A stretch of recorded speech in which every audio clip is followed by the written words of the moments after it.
قلت لحضراتكم كل لما نبقى فاضيين نبتدي نخش على تويتر وفيسبوك، لما دام مش قادرين نغير من ثقافتنا ومش قادرين نفهم يعني ايه اللي انت بتتواصل مع اصدقائك، بتنزل حاجه كويسه، بتساعد بلدك، لو بتكتب كلمه كويسه على بلدك، كل ده مقبول.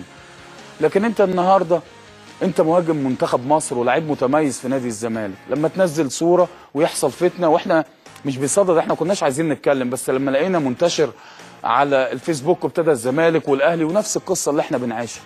انت النهارده بتتصور ب 22 وماسك، واعرض الصوره تاني يا استاذ محمد، وماسك قرن الفلفل، ده معناها ايه؟ مش فاهم. بتطلع لسانك لمين؟ فدي بتبقى ثقافه لاعب، وتبقى انت لازم تفهم ان انت بتلعب في نادي جماهيري، جماهير الزمالك احنا هنا بنحترمها وبنقدرها لان عارفين نادي الزمالك نادي كبير. لكن ماسك 22 بتقول لابو تريكه مثلا، ما احنا لازم تفهمنا.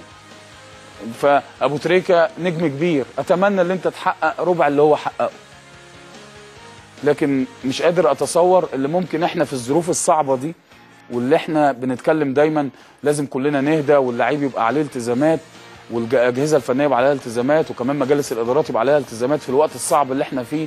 ونشدنا مجلس اداره النادي الاهلي بحكم قوه النادي الاهلي وبيشتغل كمؤسسه منضبطه، كلمنا لازم يساعد اتحاد الكوره لو في مباراه مضغوطه شويه نيجي على نفسنا وعشان الدنيا تمشي، وقلنا هنا.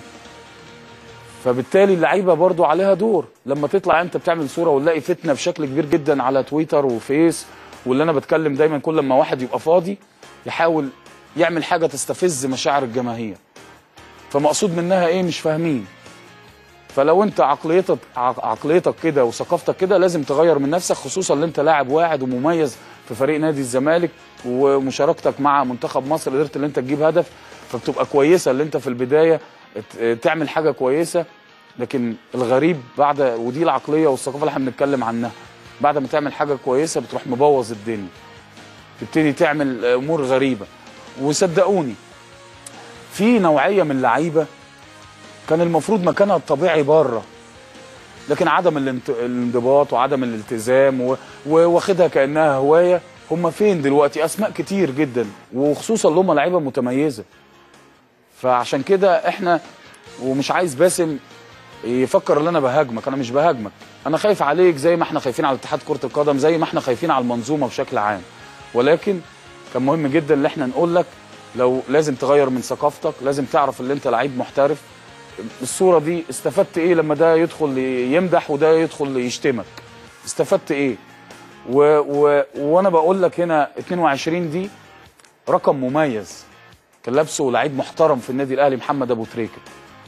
فاتمنى ان انت تحقق ربع اللي حققه ابو تريكه، لكن فلفل والجو دوت احنا ما بنحبش نتكلم فيه كتير.